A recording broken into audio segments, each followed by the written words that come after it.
एक राजा बहुत बड़ा प्रजापालक था। हमेशा प्रजा के हित में प्रयत्नशील रहता था। वह इतना कर्मठ था कि अपना सुख, ऐशो आराम सब छोड़कर सारा समय जन कल्याण में ही लगा देता था। यहाँ तक कि जो मोक्ष का साधन है अर्थात भगवत भजन, उसके लिए भी वह समय नहीं निकाल पाता था। एक सुबह राजा वन की तरफ भ्रमण करने के लिए जा रहा था कि उसे एक देव के दर्शन हुए।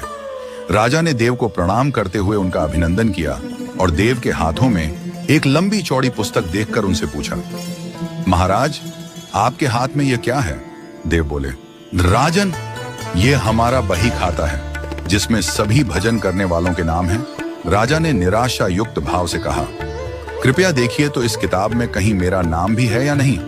देव महाराज किताब का एक एक पृष्ठ उलटने लगे, परंतु राजा का नाम कहीं भी नजर नहीं आया। राजा ने देव को चिंतित देखकर कहा, महाराज, आप चिंतित ना हो, आपके ढूंढने में कोई भी कमी नहीं है।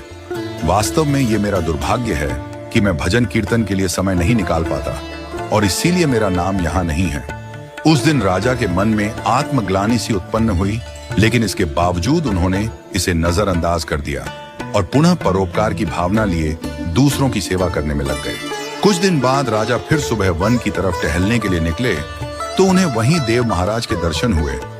इस बार भी उनके हाथ में एक पुस्तक थी।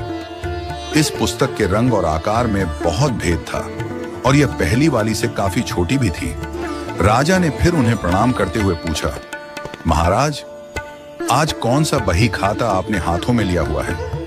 देव ने कहा, राजन, आज के बही खाते में उन लोगों का नाम लिखा है जो ईश्वर को सबसे अधिक प्रिय हैं। राजा ने कहा, कितने भाग्यशाली होंगे वे लोग। निश्चित ही वे दिन रात भगवत भजन में लीन रहते होंगे।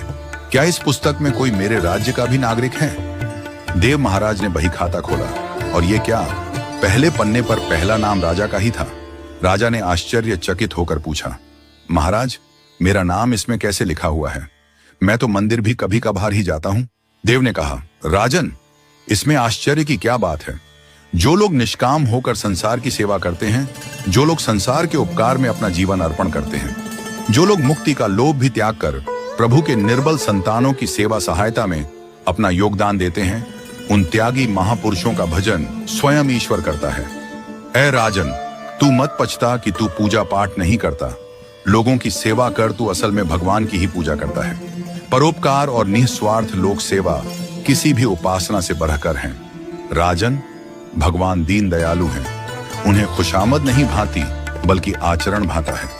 सच्ची भक्ति तो यही है कि परोपकार करो, दीन दुखियों का हित साधन करो, अनाथ, विधवा,